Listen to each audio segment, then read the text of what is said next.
Namaskar. A warm welcome to World News and Indian Perspective on All India Radio. This is Renuka bringing glimpses of the major developments of the day from across the globe. Over the next half an hour, we shall bring to you the latest from the world of politics, economy, sports, entertainment, and more. The headlines. Second Environment and Climate Sustainability Working Group meeting under India's G20 presidency begins in Gujarat. First Trade and Investment Working Group meeting under India's G20 presidency to begin in Mumbai on Tuesday.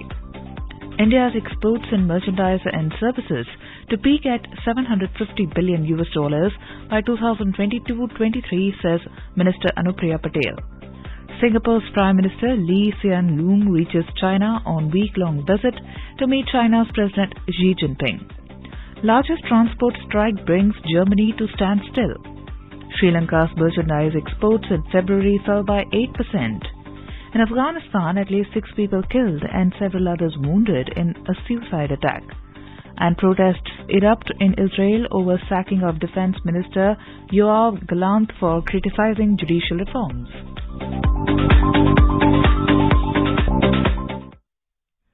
The G20 member countries on Monday made presentations on their best practices about water resources management on the first day of the second Environment and Climate Sustainability Working Group meeting under India's G20 presidency.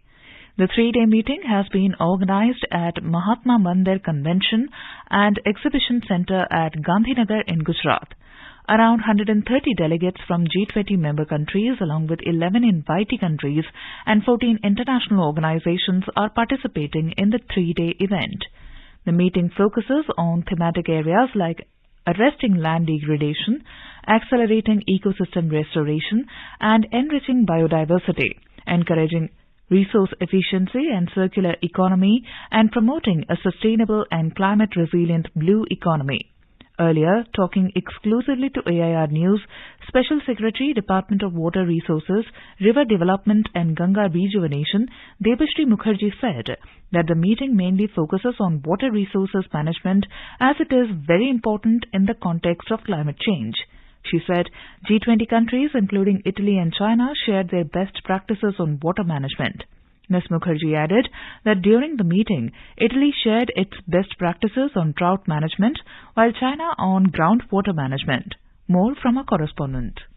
As part of the meeting, an excursion and site visit was organized for the delegates to witness a mix of modernity and tradition of the country. The delegates were taken on an excursion to Adalat Stepwell, where they witnessed the country's ancient water management practices. Besides, they also visited Sabarmati Siphon for a demonstration of India's engineering prowess. Later, they were taken on a site visit to Sabarmati riverfront to witness the wastewater management practices. Anand Kumar for AIR News, Ahmedabad.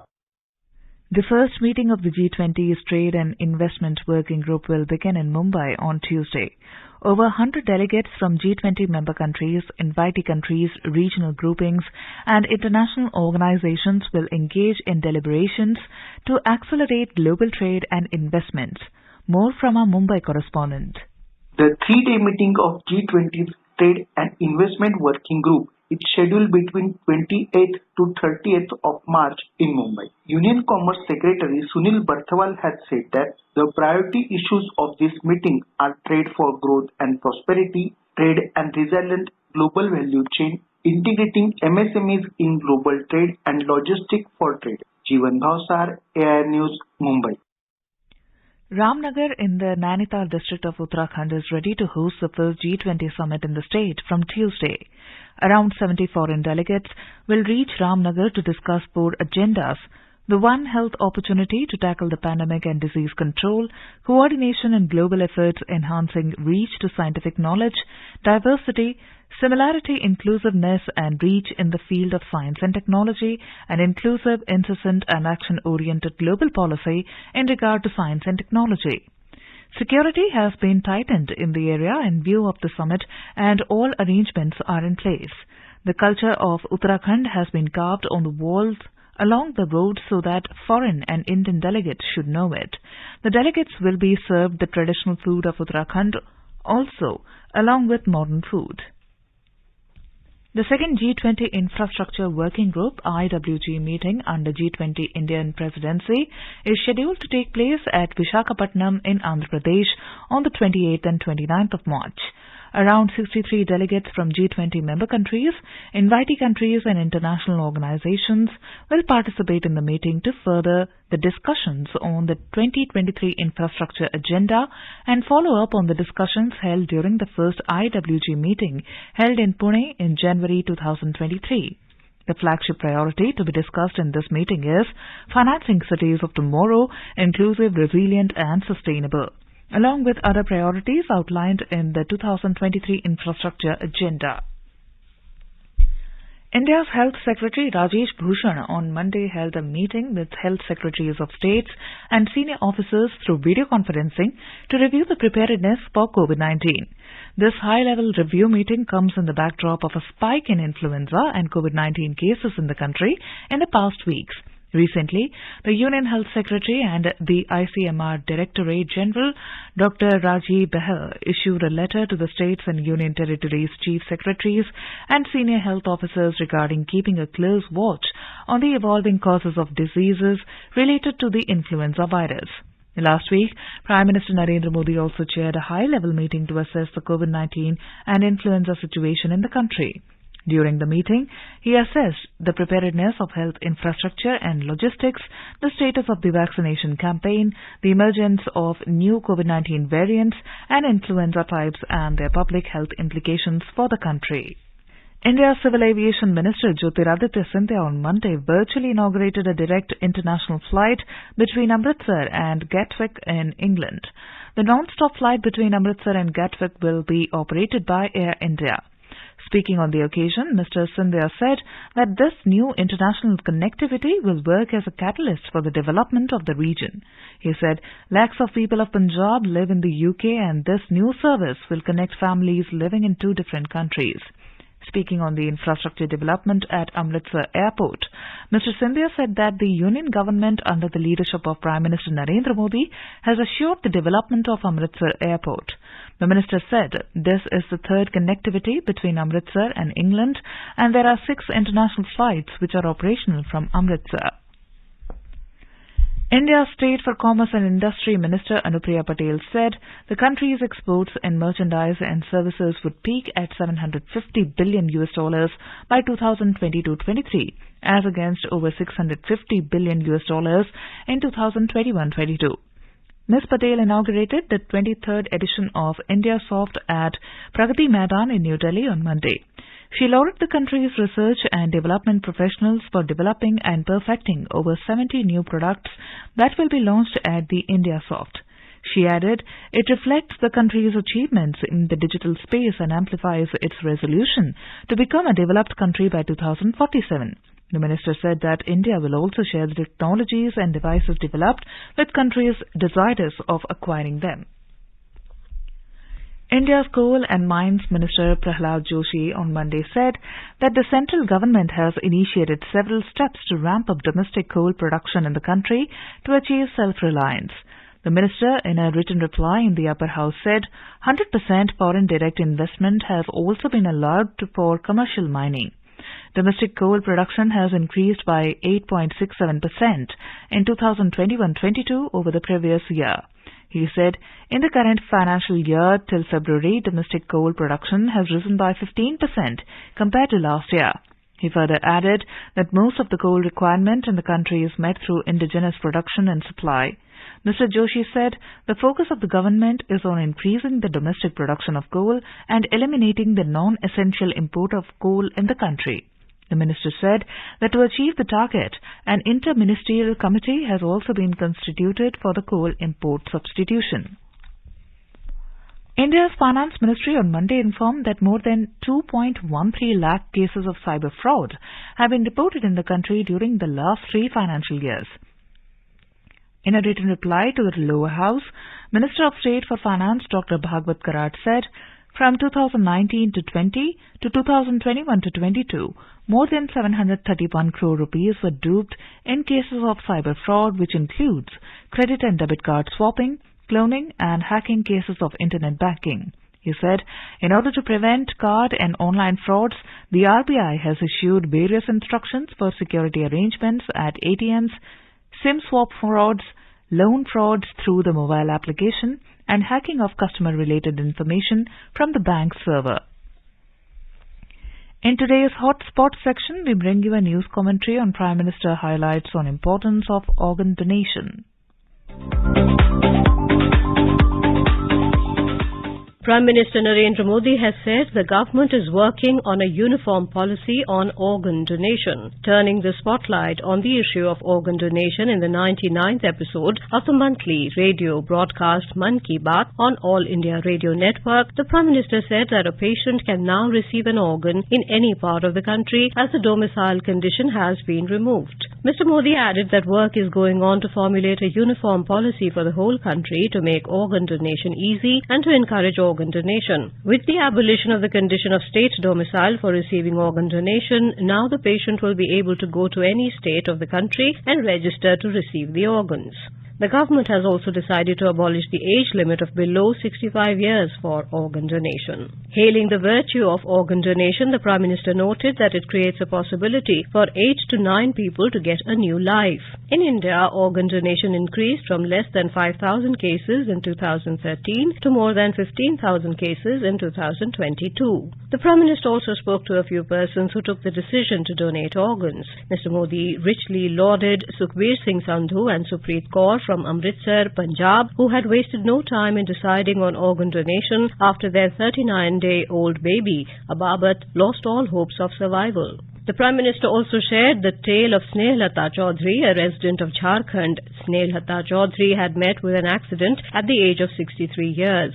Her husband and son decided to donate her organs, including her heart, both kidneys and liver, which gave new life to 4 individuals. Besides, 2 people also got eyesight because of the quick decision of her son Abhijit Chaudhary. Prime Minister Modi applauded him for giving a new lease of life to 6 people with 1 act of organ donation. The Prime Minister paid rich tributes to the women in the country who have not only been excelling in all walks of life but setting a high bar for all. Mr. Modi mentioned Asia's first female loco-pilot Surekha Yadav, who has also become the first woman loco-pilot of the prestigious Vande Bharat Express. He also applauded producer Guneet Monga and director Kartiki Gonzalez, who brought laurels to the country by winning an Oscar for their documentary The Elephant Whisperers. The Prime Minister mentioned Jyotirmayi Mohanty, scientist at Bhabha Atomic Research Centre, for her pioneering work in the field of research in critical technology. She has received a special award from IUPAC in the field of chemistry and chemical engineering. Mr. Modi went on to hail India's under-19 women's cricket team's victory in the T20 World Cup. He heaped praises on 2 women for winning elections in Nagaland as they broke another glass ceiling in 75 years. One of them is now a minister in the state of Nagaland. The icing on the cake is the deployment of a women-only platoon in the peacekeeping force under the UN mission. The Prime Minister praised the NDRF team, which consisted of women too, that was deputed to help the people of Turkey after the devastating earthquake. Group Captain Shailja Dhami has become the first woman Air Force officer to get a command appointment in a combat unit. She has a flying experience of about 3,000 hours. Similarly, Braveheart Captain Shiva Chauhan of the Indian Army has become the first woman officer to be posted at Siachen. Shiva will be stationed for 3 months in Siachen, where the temperature drops to minus 60 degrees. The Prime Minister also gave an account of the fast-expanding coverage of solar power with examples of Pune and Diu. He also informed All India radio listeners about the warmth of Ek Bharat Shresth Bharat, as next month's Saurashtra Tamil Sangamam has received an overwhelming response. Mr. Modi mentioned that over 45 lakh people took part in the essay writing competition as part of the 400th birth anniversary celebrations of Veer Lachit Borphukan, who had liberated Guwahati from the Mughal Sultanate.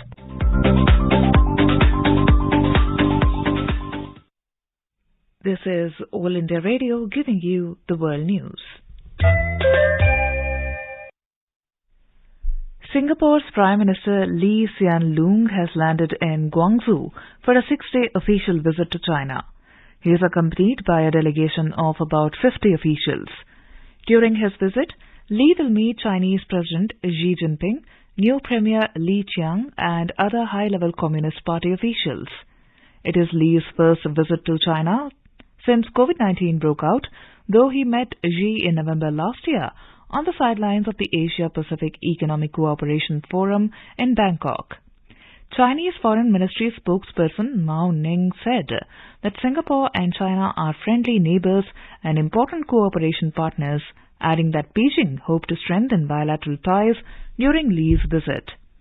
The Singaporean leader will travel to the provinces of Guangdong and Hainan as well as Beijing. In Hainan, he will attend and deliver a speech at the Boao Forum for Asia annual conference. Transport networks across Germany were at a standstill on Monday, causing disruption for millions during one of the largest strikes in decades as the country reels from inflation. Staff at airports, ports, railway, buses and subways walked out shortly after midnight for a 24-hour stoppage. Two of Germany's largest unions are demanding higher wages to help with the rising cost of living.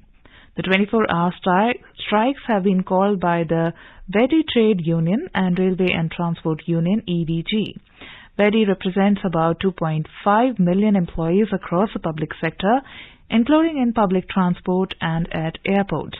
It wants to secure a 10.5% pay rise for staff. EVG represents about 230,000 employees at Deutsche Bahn and other bus companies. It wants a 12% rise in pay. Both unions hope the strike will increase pressure on employers ahead of another round of pay negotiations this week. The country's Interior Minister, Nancy Faeser, said she was optimistic an agreement would be reached this week. Local transport services, including trams and buses, are also not operating in 7 states. Thousands of flights have been cancelled, including at 2 of the country's biggest airports, Munich and Frankfurt. Germany's Airport Association said about 380,000 air travellers would be affected by the strike. Sri Lanka's merchandise exports in February fell by 8%, with a drop in earnings in the apparel and textile industries. The island's Export Promotion Office said the fall comes as the rupee strengthened steeply amid weak domestic credit and voluntary deposits by commercial banks. The export earnings for the month stood at just over $1 billion. Major contributors to the exports were apparel and textiles, followed by tea and rubber. USA, India and the UK were the top export markets. The falling demand in Western markets was attributed to monetary tightening, requiring lower stock holdings as lower volumes make it easier to make deliveries on time. Exporters of finished goods said due to rupee appreciating, they are under pressure from competition and are forced to trim margins. The Lankan rupee has appreciated 12 to 14% over the last month. Sri Lanka's President Ranil Wickremesinghe has said that Sri Lanka considers India as the protector in the region. Speaking in an interview last week, the President said India has been Sri Lanka's closest neighbor with whom the island nation has had the longest ties. He said that the two countries have to work to ensure that the synergies of Sri Lanka and Tamil Nadu are brought together. Mr. Wickremesinghe said India as the next growth center will trigger growth in South Asia. He said it will be in Sri Lanka's interest to upgrade the free trade agreement with India to economic and technical cooperation agreement. He also expressed willingness to join the Comprehensive and Progressive Trade Agreement and Regional Comprehensive Economic Partnership. He expressed commitment to the freedom of navigation and the security of undersea cables in the Indian Ocean. He also mentioned that Sri Lanka's access to the growing Indian market as well as the opening of the African market should not be disrupted by big power rivalry or conflict. President of the Indian Council for Cultural Relations, Dr. Vinay Sahasrabuddhe, has said that India provides a wonderful opportunity for students to enrich their academic excellence. Speaking after launching the Sri Lanka chapter of India Alumni in Colombo, he stressed the knowledge traditions existing in India. He said that India is repaying the debt of Sri Lanka welcoming Prince Mahinda and Princess Sanghamita by hosting its students Dr. Sahasrabudhe added that ICCR provides a large number of scholarships to students to enable them to pursue education in over 43,000 colleges under over 1,100 universities at undergraduate, postgraduate and doctoral research levels. He considered the scholars visiting India modern-day Yuan-Tsang, Fa-Hein and Al-Barunis. He said, these students who have studied in India will pursue bright careers in their home country and will also spread the light of education and knowledge tradition in India. On the occasion, the High Commissioner of India to Sri Lanka, Gopal Bagle, said the ideals of Tamasoma Jyotirgamaya are best represented by the students. He added that relationships between people are most important in the case of ties between democracies. At least 6 civilians were killed and several others were wounded in a suicide attack near a security checkpoint leading to the Foreign Ministry in Kabul on Monday. In a tweet, Taliban's Interior Ministry spokesperson Abdul Nafi Taqor said the attacker was identified by Afghan forces who shot at him in front of a business center near the Foreign Ministry. With his killing, the explosives carried by the attacker also exploded. Monday's blast was the second attack near the Foreign Ministry in Kabul in less than 3 months. Kabul and other urban areas have been hit by several attacks in recent months, some of which have been claimed by Islamic State militants. In January, a suicide bomber blew himself up near the Foreign Ministry, killing 10 and wounding 53 people.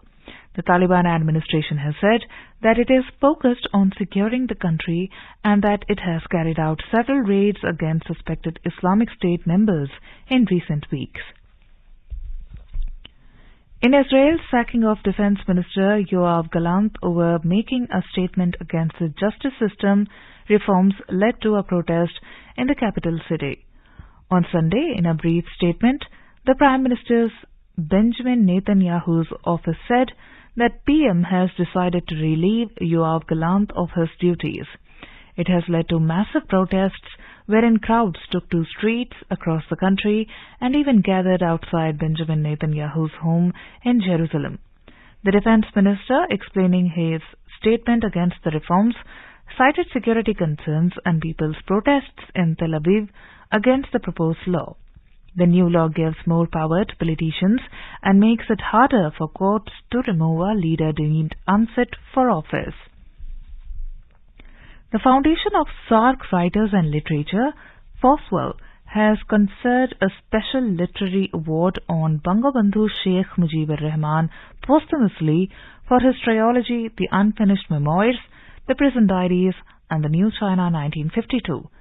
Eminent Punjabi novelist and FOSWEL founder President Ajit Kaur handed over the award to visiting Bangladeshi writers and researchers Ramendra Majumdar and Mufidul Haq at the festival on Sunday. The citation said that Sheikh Mujib is a towering figure of national liberation of oppressed people of the world. Comparing him to Mahatma Gandhi and Martin Luther King, the citation said that no power on earth can erase him from history. Domestic benchmark indices recovered from losses of previous 2 sessions to close with marginal gains amid mixed global cues. The market remained highly volatile during the session over concerns about financial system in the US and Europe as global authorities took steps to contain the banking turmoil. The rupee appreciated 11 paise against the US dollar.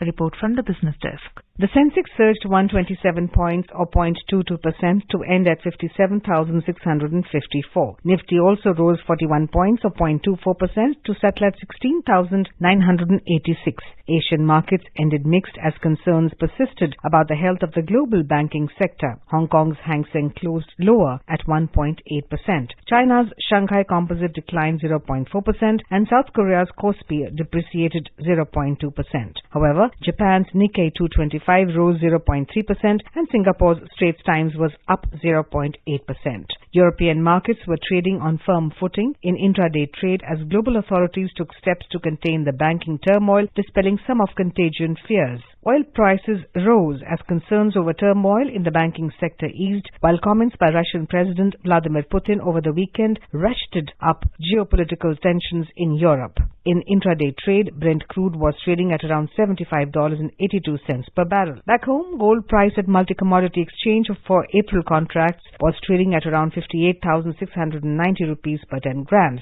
Silver was trading at around 70,145 rupees per kilogram for May contracts when reports last came in. In the forex market, rupee appreciated around 11 paise to close at 82 rupees 37 paise against the US currency. This is Lalema Aneja Dang for World News All India Radio.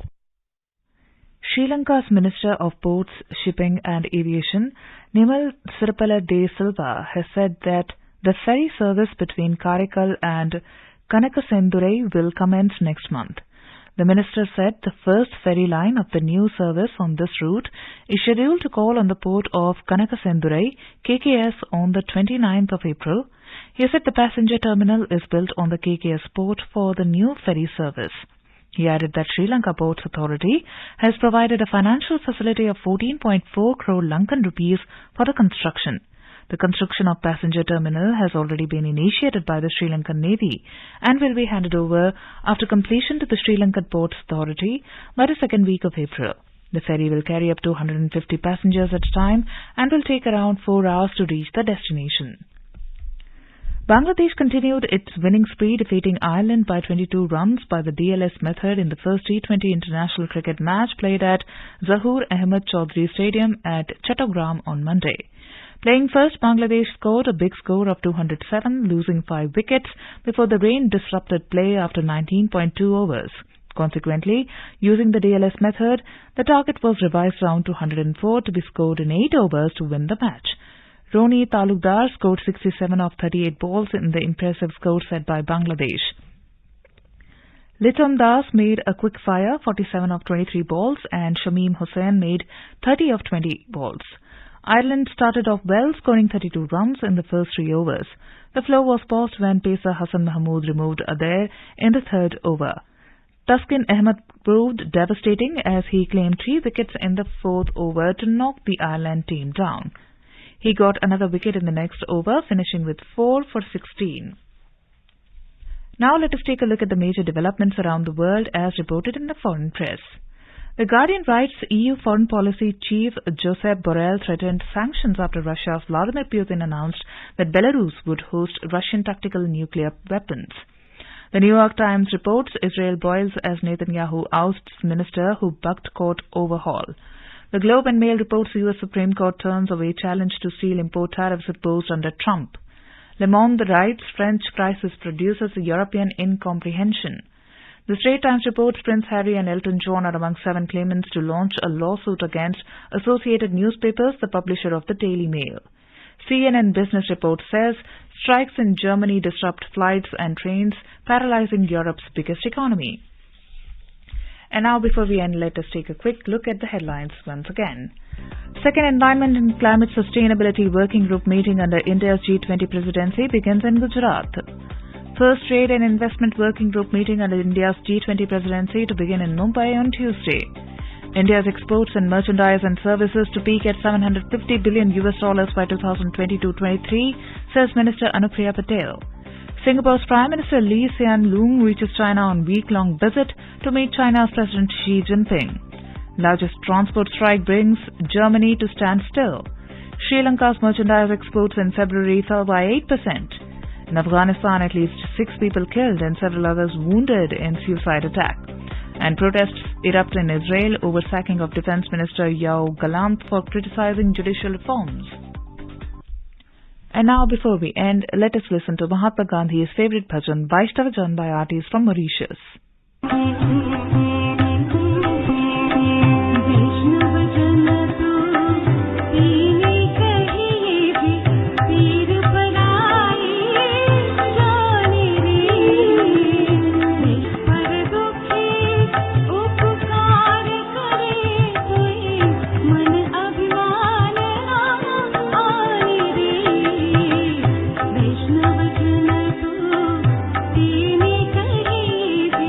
पीर परा